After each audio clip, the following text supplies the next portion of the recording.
Hello नमस्कार साथियों, GCP science class में आपका हार्दिक अभिनंदन है। आशा कर रहे हैं कि आप लोगों की बोर्ड एग्जाम की तैयारी बेहतरीन चल रही होगी। और जैसा कि आप लोगों का भाई निरंतर साथ ये परिवार को बहुत बड़ा परिवार की ओर लेकर जाएगा, तो इसमें आप लोगों का बहुत बड़ा महत्वपूर्ण योगदान होगा। चलते हैं अपने टॉपिक की ओर। फिजिक्स के अंदर चैप्टर नंबर 4 का अध्ययन कर रहे हैं, जिसके अंदर हमने लास्ट लेक्चर में एक बहुत ही महत्वपूर्ण टॉपिक जिसका नाम था बायो-सेवर्ट का नियम, उसका अध्ययन किया था। आज के लेक्चर के अंदर भाई बायो-सेवर्ट के नियम के अनुप्रयोग को पढ़ेंगे। Very very important topic. चलते हैं टॉपिक की ओर। सबसे पहले जब हम बायो-सेवर्ट के नियम के अनुप्रयोग पढ़ेंगे, तो उससे पहले हम एक छोटा सा टॉपिक का और अध्ययन करेंगे। वो है कि धारावाही चालक के कारण जो उत्पन्न चुंबकीय क्षेत्र होगा उसकी दिशा ज्ञात करने के नियम। तो हेडिंग हमारी पहले क्या होगी? हेडिंग होगी हमारी धारावाही चालक के कारण उत्पन्न चुंबकीय क्षेत्र की दिशा ज्ञात करने के नियम। तो भाई एक धारावाही चालक के कारण उत्पन्न चुंबकीय क्षेत्र की दिशा ज्ञात करने के नियम। भाई कैसे हम बेटा चुंबकीय क्षेत्र की दिशा को ज्ञात कर सकते हैं? चलिए, सबसे पहले बेटा जो हम अध्ययन करने वाले हैं वह अध्ययन करने वाले हैं दाएं हाथ के अंगूठे का नियम। सबसे पहले बेटा हम दाएं हाथ के अंगूठे का नियम। क्या है दाएं हाथ के अंगूठे का नियम? देखो, इस नियम में क्या होता है कि भाई जो ये चालक तार है, इस चालक तार, मान लिया चालक तार है, इसको हम इस प्रकार पकड़ें कि जो अंगूठा है वह अंगूठा धारा की दिशा में होना चाहिए। अंगूठा कहां होना चाहिए? धारा की दिशा में। और जब आप इस तार को पकड़ोगे, अंगूठा धारा की दिशा में कर दिया, मान लिया इस तार में धारा नीचे से ऊपर की ओर बह रही, ऊपर की ओर, तो अंगूठा धारा की दिशा में, तो तार पर जब तार को आप पकड़ोगे तो तार को पकड़ने में बेटा लिपटी हुई उंगलियां ये किसको बताएंगी? ये बताएंगी चुंबकीय बल रेखाओं की दिशा को। किसको बताएंगी? चुंबकीय बल रेखाओं की दिशा को प्रदर्शित करेंगी।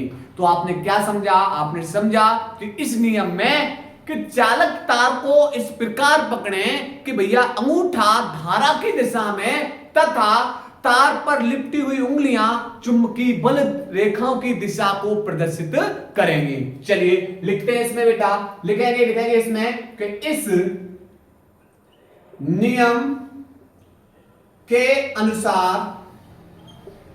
नियम के अनुसार चालक तार को इस प्रकार पकड़ें कि अंगूठा धारा की दिशा में हो तो तार पर लिपटी हुई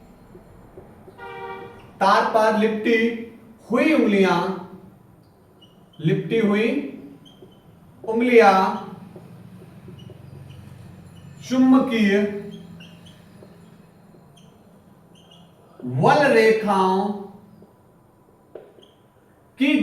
चुंबकीय बल रेखाओं की दिशा को प्रदर्शित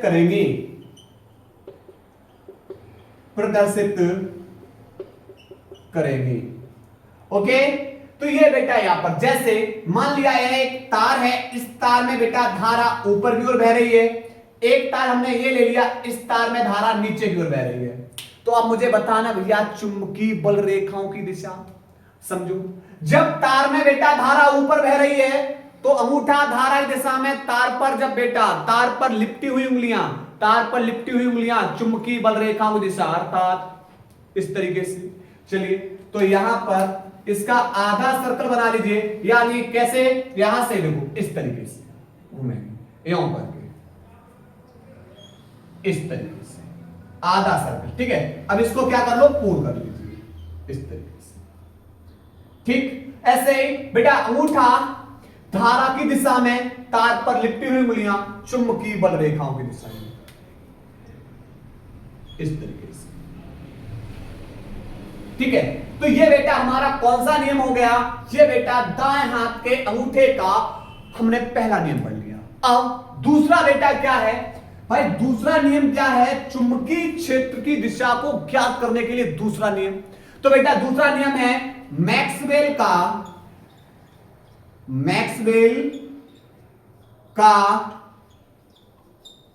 दक्षिणावर्ती पेच नियम। भाई मैक्सवेल का दक्षिणावर्ती पेच नियम, इसके अंदर क्या है भाई, इसमें क्या है समझिए कि बेटा हम पेचकस को इस प्रकार पकड़े, पेचकस को इस प्रकार पकड़े, जो पेचकस की नोक होगी भाई, वो नोक बेटा धारा की दिशा में होनी चाहिए। पेचकस की नोक किस दिशा में होनी चाहिए, पेचकस की नोक धारा की दिशा में, तथा पेच को कसने की जो दिशा होगी, पेच को कसने की दिशा वही किसकी होगी, वही होगी बेटा चुंबकीय बल रेखाओं की दिशा। क्लियर। तो हम क्या बताया हमने, इस नियम में हम पेचकस को इस प्रकार पकड़े कि उसकी नोक धारा की दिशा में तथा पेच को कसने की दिशा होगी वह चुंबकीय बल रेखाओं की दिशा को प्रदर्शित करे। चलिए बेटा लिखा है, इसमें लिखेंगे कि इस नियम के अनुसार हम पेचकस को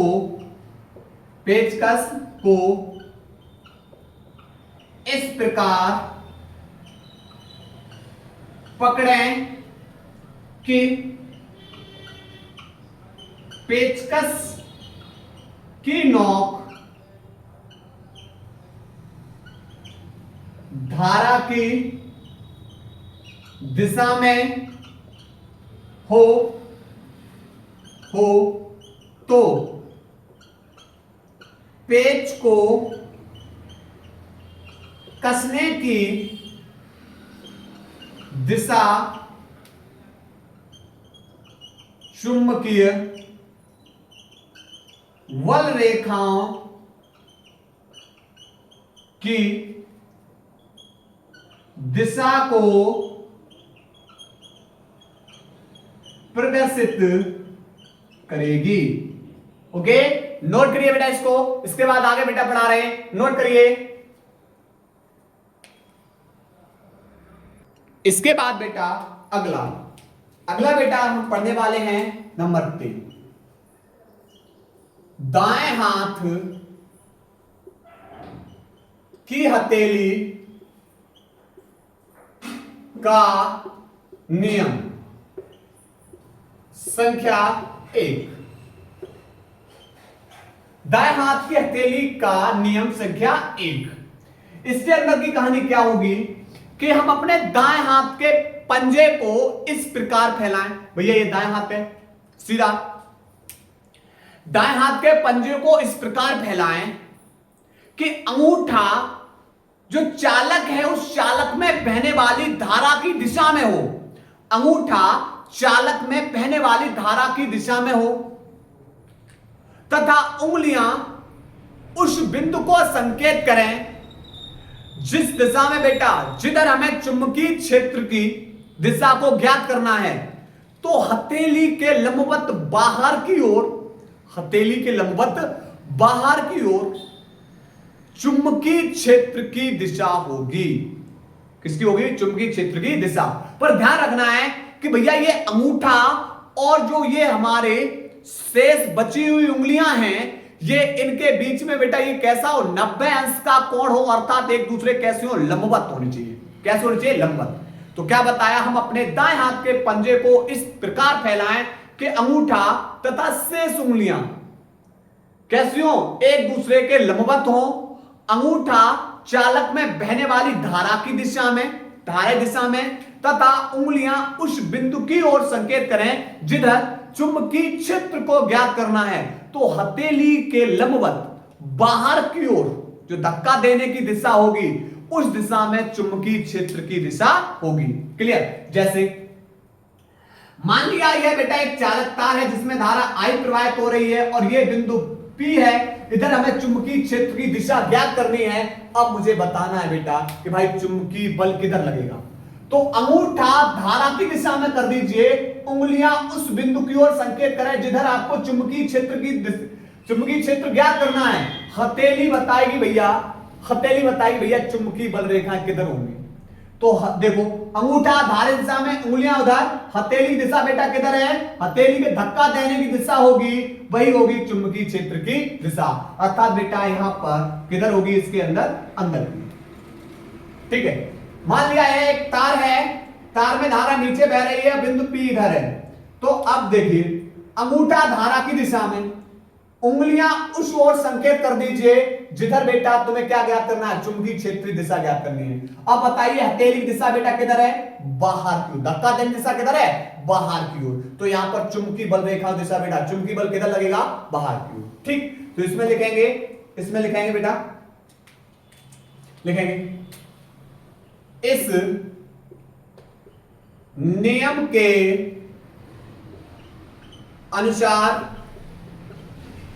इस नियम के अनुसार हम अपने दाएं हाथ के पंजे को इस प्रकार फैलाएं कि अंगूठा तथा शेष उंगलियां परस्पर एक दूसरे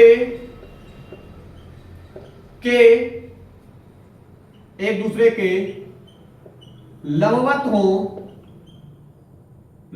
हो यदि अंगूठा चालक में बहने वाली धारा की दिशा में तथा शेष उंगलियां उस बिंदु को संकेत करें जिस पर चुंबकीय क्षेत्र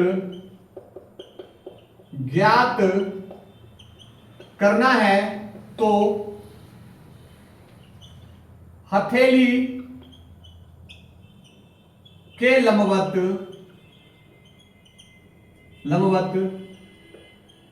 धक्का देने की दिशा चुंबकीय क्षेत्र की दिशा को व्यक्त करेगी। क्लियर। ध्यान रखना बेटा यहां पर। अब हम लोग बेटा पढ़ने वाले हैं महत्वपूर्ण डेरिवेशन, परिमित ऋजुरेखीय धारावाही चालक के कारण उत्पन्न चुंबकीय क्षेत्र। चलिए तो पहले आप लोग इसको नोट करिए, स्क्रीनशॉट लीजिए बेटा इसका। इसके बाद बेटा एक महत्वपूर्ण डेरिवेशन आपके सामने आ चुकी है, जैसा कि हेडिंग पड़ी हुई है, परिमित ऋजुरेखीय धारावाही चालक के कारण उत्पन्न चुंबकीय क्षेत्र। चलिए कैसे करते हैं इसको समझो। सबसे पहले बेटा एक अनंत लंबाई का एक धारावाही चालक तार लेते हैं, मान लिया x और y, एक अनंत लंबाई का धारावाही चालक तार है, ठीक है। इसमें बेटा हम धारा को प्रवाहित कर रहे हैं I धारा को प्रवाहित करेंगे, तो I धारा को प्रवाहित करने पर इसके चारों ओर कौन उत्पन्न होगा? आप बोलो सर इसके चारों ओर तो चुंबकीय क्षेत्र उत्पन्न होगा। मैंने मान लिया इसके मध्य बिंदु O से x दूरी पर एक बिंदु P है, जिस पर किसकी गणना करनी है? चुंबकीय क्षेत्र की गणना करनी है। मान लिया तार है, तार में धारा प्रवाहित की तो इसके चारों ओर चुंबकीय क्षेत्र उत्पन्न हो रहा है। कितनी दूरी पर? मान लिया x दूरी पर। कितना उत्पन्न हो रहा है? उसी चुंबकीय क्षेत्र की तो हमें क्या करनी है? गणना करनी है। अब बात आ रही भाई अनंत लंबाई का तार है, इसके लिए हमें चुंबकीय क्षेत्र की गणना करनी है। तो भाई इसमें एक कहानी यह आई कि हम लोग पढ़ के आए थे, कौन सा नियम? बायो-सैवर्ट का नियम। और बायो-सैवर्ट का नियम क्या था? आप बोलोगे सर बायो-सैवर्ट का जो नियम था वह अल्पांश भाग में चुंबकीय क्षेत्र को ज्ञात करने के लिए था। तो मैंने बोला बस भाई काम हो चुका कि आपने अगर इसके अल्पांश भाग में पता कर लिया भाई कितना चुंबकीय क्षेत्र है, उसका समाकलन कर दीजिए, हमें पूरे तार में पता लग जाएगा भाई चुंबकीय क्षेत्र कितना है। बोलो बात सही है? चलिए तो फिर हमें क्या करना है? इस पर एक अल्पांश अवयव लेना है। मान लिया है अल्पांश अवयव बेटा ले लिया A और B। पूरे चालक की लंबाई L है तो इसके अल्पांश अवयव की लंबाई बेटा हमने क्या मान ली? D। और इस अल्पांश अवयव के कारण पहले पता करिए बिंदु P पर कितना चुंबकीय क्षेत्र है। तो आप बोलोगे सर इसको B से P को मिलाओ, A से P को मिलाओ, ठीक है। ये वाला एंगल बेटा हो गया, मैंने मान लिया ये एंगल अल्फा है और ये कहानी है सूक्ष्म खंड की। मैंने डॉट डॉट करके दर्शा दे रहा हूं भाई, ये सूक्ष्म खंड की कहानी, ठीक, ये सूक्ष्म खंड। अब बेटा यहां पर जब ये कोण अल्फा है तो सूक्ष्म खंड का कोण कितना हो जाएगा? आप बोलोगे सर अल्फा के आगे क्या लगा दो? D। अल्फा के आगे क्या लगा दीजिए? D। तो सूक्ष्म हिस्से का कोण बन जाएगा। उसके बाद बेटा यहां से B से और P तक की दूरी बेटा यहां मैंने मान ली R।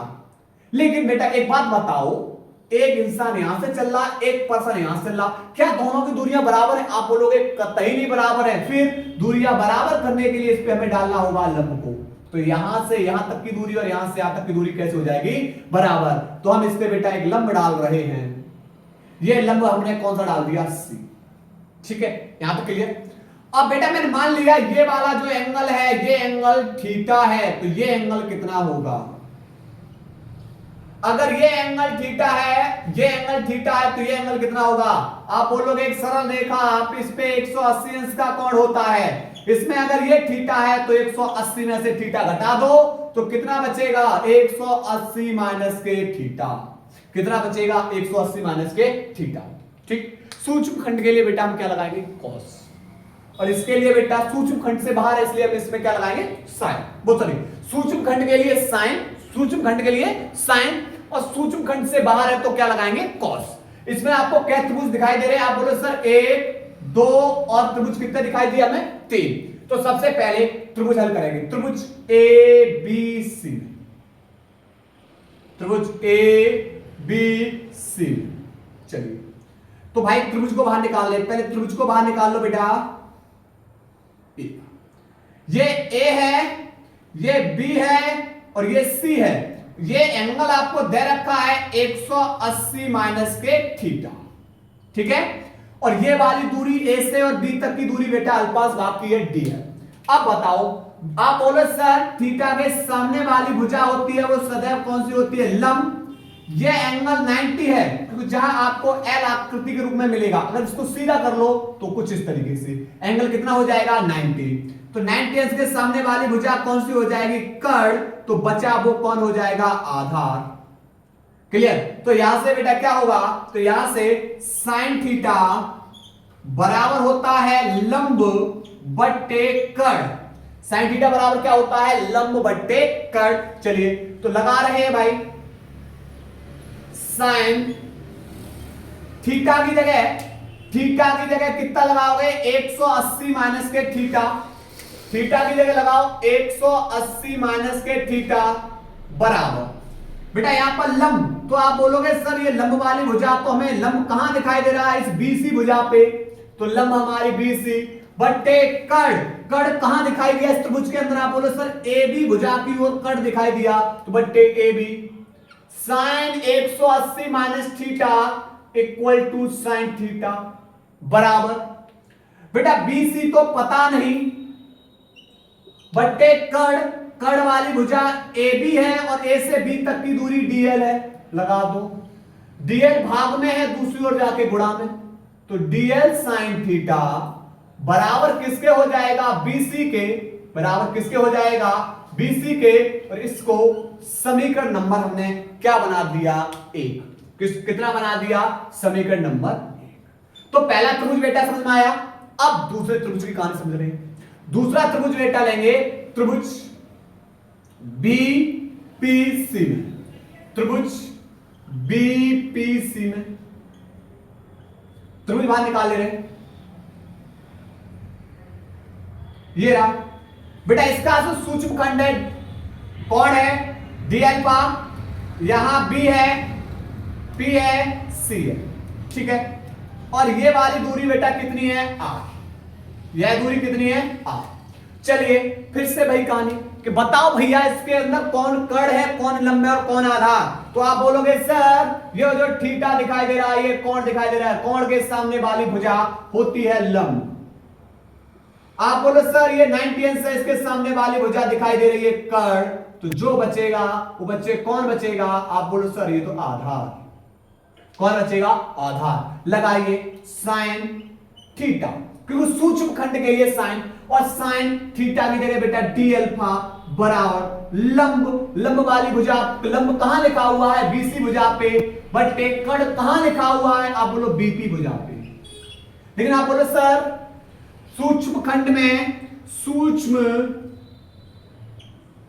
खंड में सूक्ष्म स्थिति के लिए, किसके लिए सूक्ष्म स्थिति के लिए ध्यान रखना साइन थीटा इक्वल टू कितना हो जाता है भाई थीटा के बराबर, साइन थीटा किसके बराबर हो जाता है थीटा के, क्यों, क्योंकि भैया सूक्ष्म खंड में साइन जीरो का मान किसके बराबर होता है जीरो के, साइन थीटा, थीटा के, तो साइन डी अल्फा बेटा किसके बराबर हो जाएगा, आप बोलोगे सर डी अल्फा के बराबर, बीसी पता नहीं बट्टे बीपी, बी से पी तक की दूरी आर, ये आर भाग में दूसरी ओर जाकर गुणा में, तो आर डी अल्फा बराबर हो जाएगा बीसी के।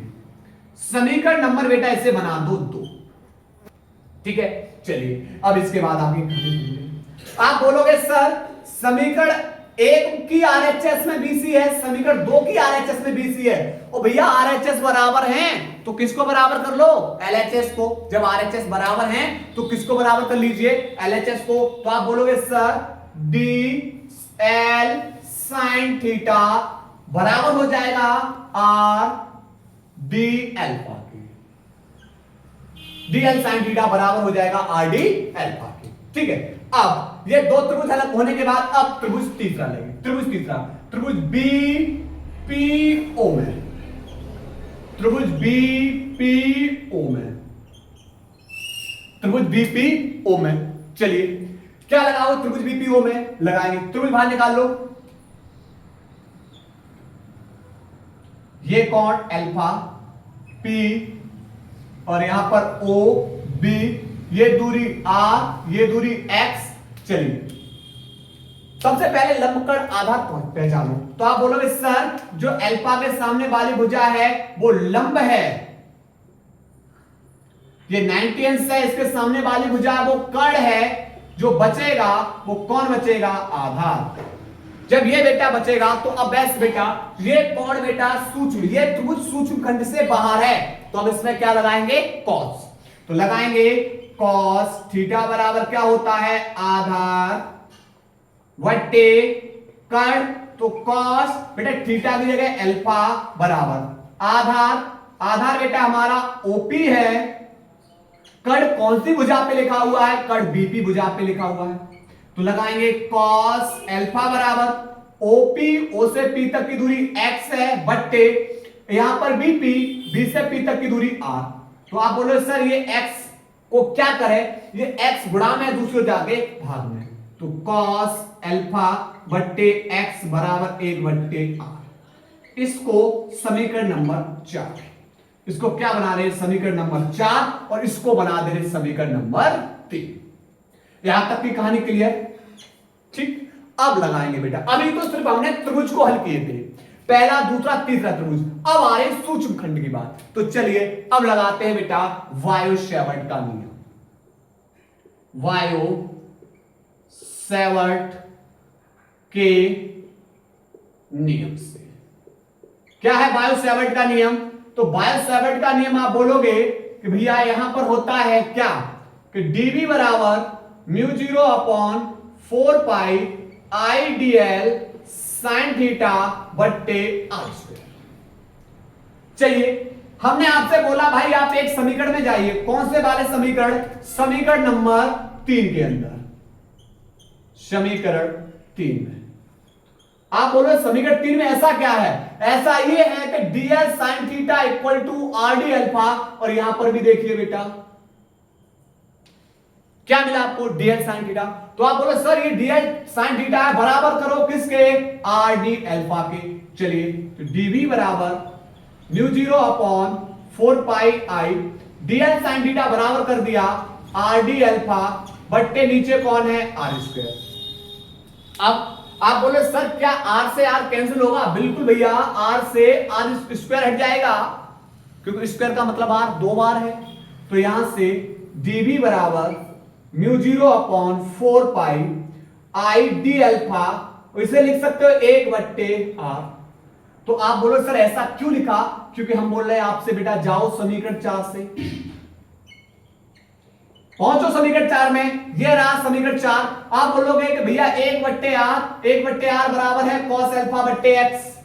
तो यहां पर ये हो जाएगा dv बराबर μ0 अपॉन 4 पाई, यहां पर i d अल्फा, और इसकी जगह लगाओगे cos अल्फा बट्टे x। तो ये तो कहानी बेटा हमने किसमें निकाल ली? सूक्ष्म खंड के अंदर। किसकी कहानी निकाल ली हमने? सूक्ष्म खंड के अंदर, ठीक है। तो आप पहले बेटा यहां तक नोट करिए, फिर उसके बाद अब इस चित्र का हम संशोधन आगे बढ़ाते चले जाएंगे, और इधर का हम पूरा रफ कर रहे हैं। तो पहले आप यहां तक का नोट करिए।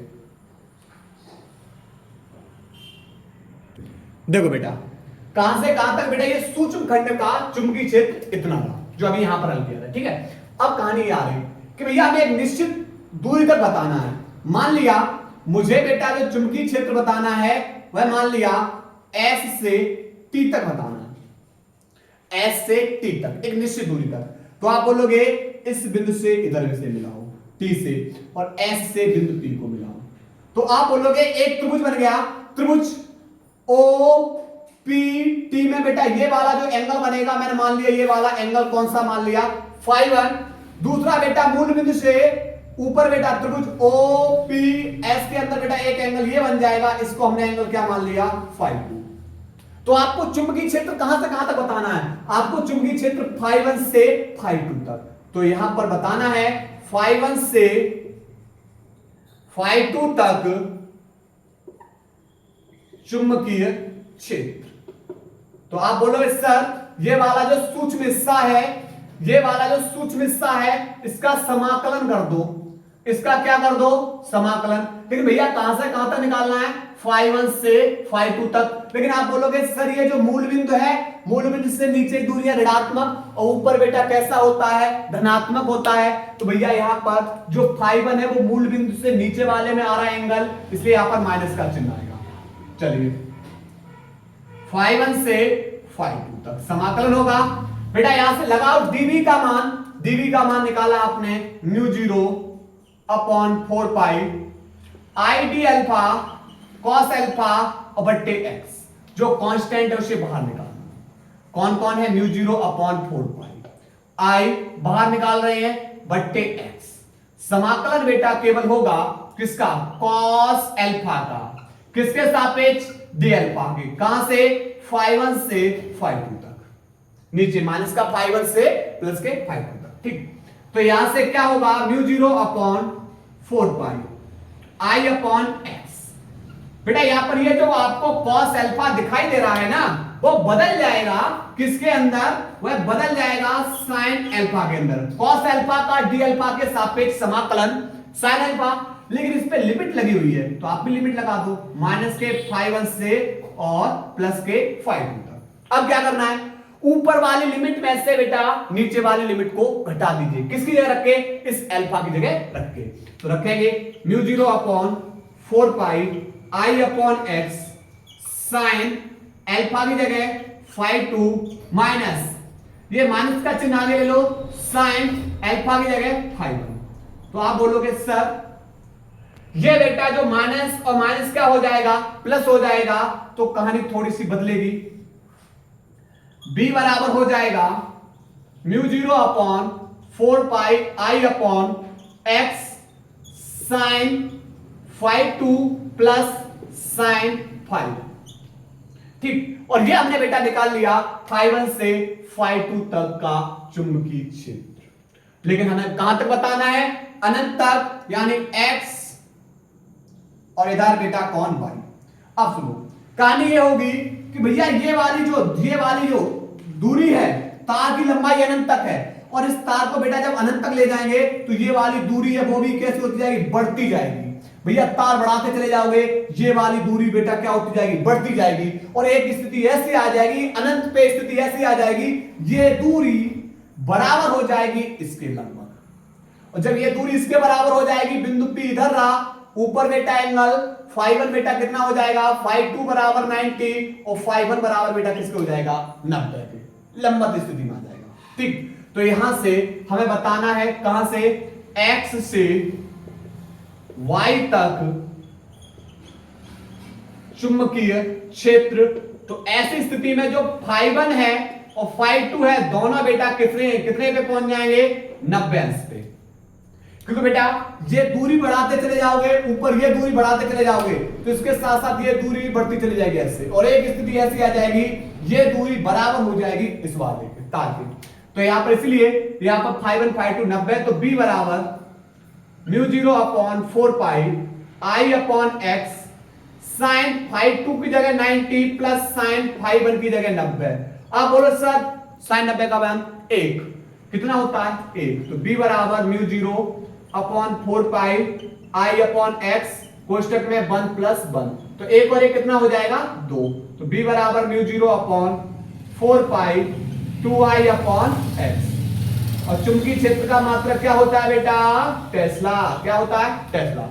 उम्मीद है कि आप लोगों को डेरिवेशन समझ में आई होगी। इसको पुनः एक बार वीडियो फिर से क्रॉस करके और फिर से आप लोग बेटा इसको रिवीजन कर लेना बेहतरीन से, ठीक है।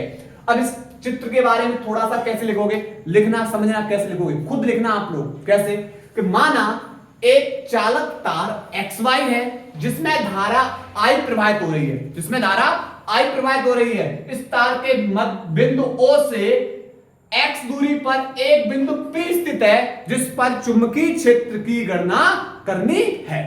ठीक है, नोट करिए